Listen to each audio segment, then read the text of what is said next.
Hi guys, good morning. Welcome to the construction site on Friday. I can see the guys are putting up the forms for the posts in the garage. Work's looking really good.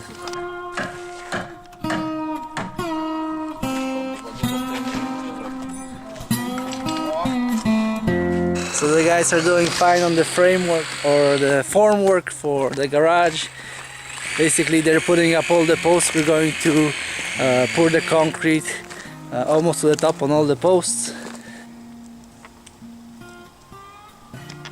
So one of the gentlemen that have been building this container is here fixing up the water problem. It turned out it was the drainage connection under the shower that was leaking. During transport the pipe just came loose and was spilling all over the floor. So minor issue, and for the lights it's just a faulty switch, so all looking good. Alright guys, so the plumber just left. We got a working shower now, everything's running fine. And the lights too, so we're almost ready to move in.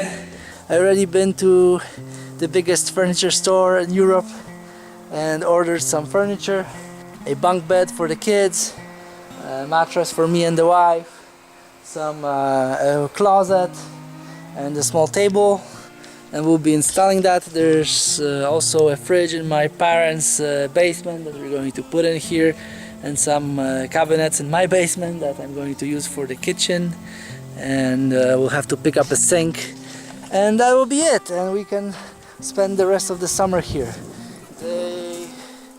I'm having still some minor issues with the sanitation tank.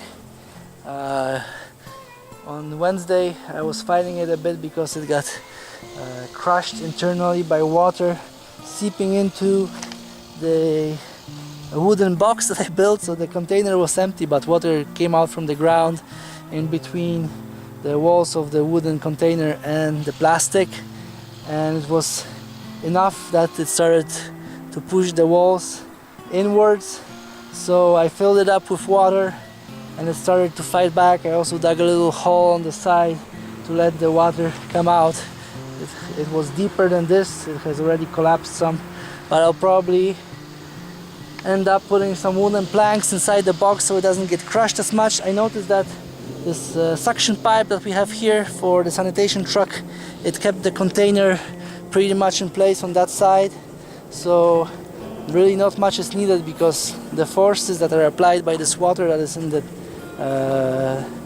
wooden box, between the wooden box and the tank, well, the box is in its proper size. It's about I don't know, a couple hundred kilos maybe at most, and it's really not that much.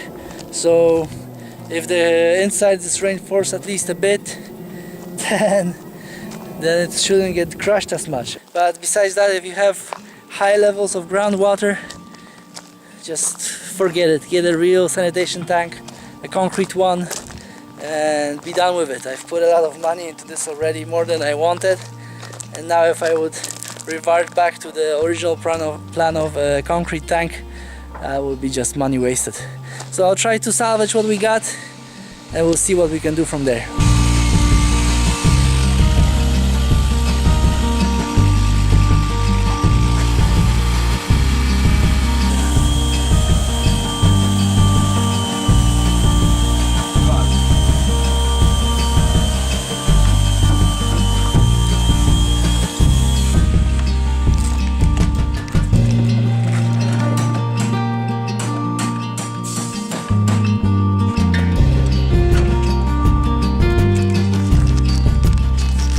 For the formwork on the posts of the garage doors, because it's a big span, we have all of this is going to be poured out of concrete, the portal for the doors, and you can see in the formwork the guys are using this rebar system for compressing, but also these screws that go through the brick, so these will not be covered in concrete, they're recoverable.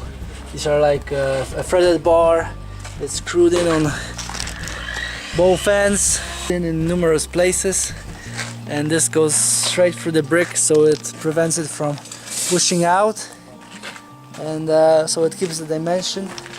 And on the house a lot of posts have been done already, and also the guys, they tied it in from the top so that it holds its dimension in each direction. And we're scheduling concrete for Monday, so after the weekend, to pour all of these posts. So the form work should be done today, and we're not going to fill them up to the very top. We are going to pour maybe 3/4 of the way, or leave maybe 20 or 30 centimeters from the top. So when we pour concrete for the top floor, some concrete will overlap in the posts and will fill the rest of the way and make a tighter bond for like lateral movement or something. So that's the plan for Monday, and today we're finishing up the form work.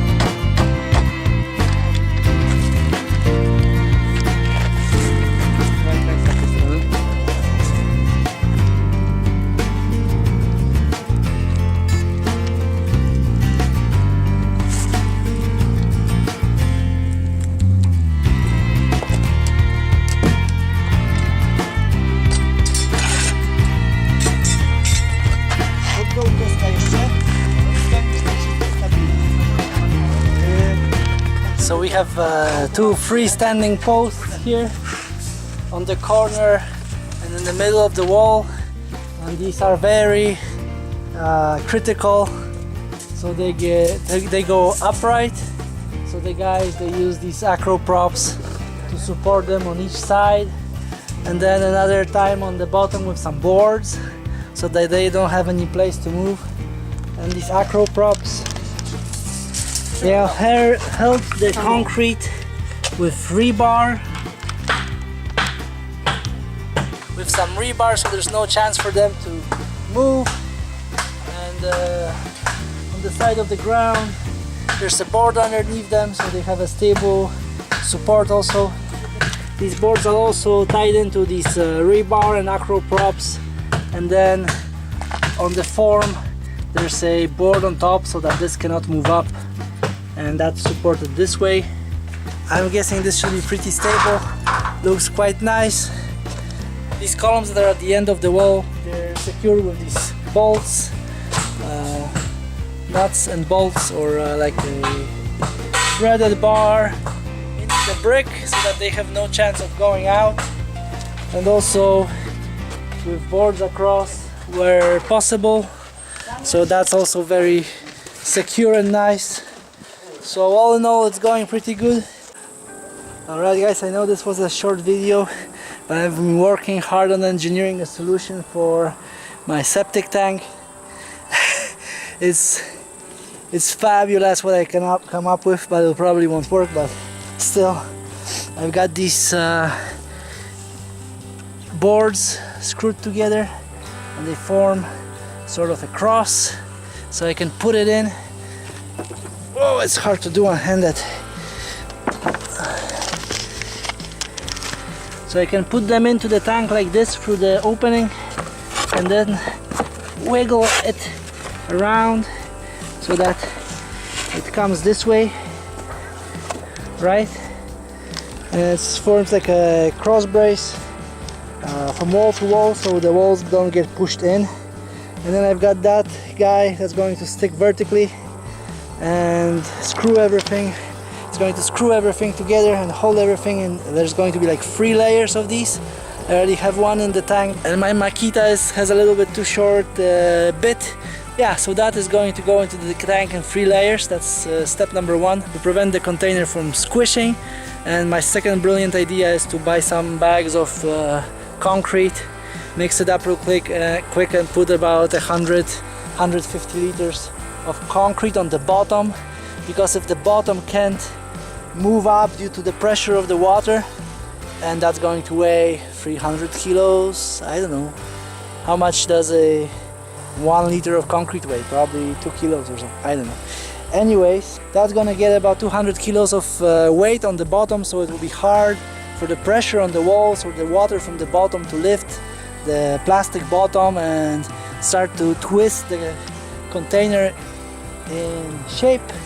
And hopefully I'm going to test it out by pumping out all the water afterwards. I need to for the concrete. So hopefully this will prevent the container from having problems.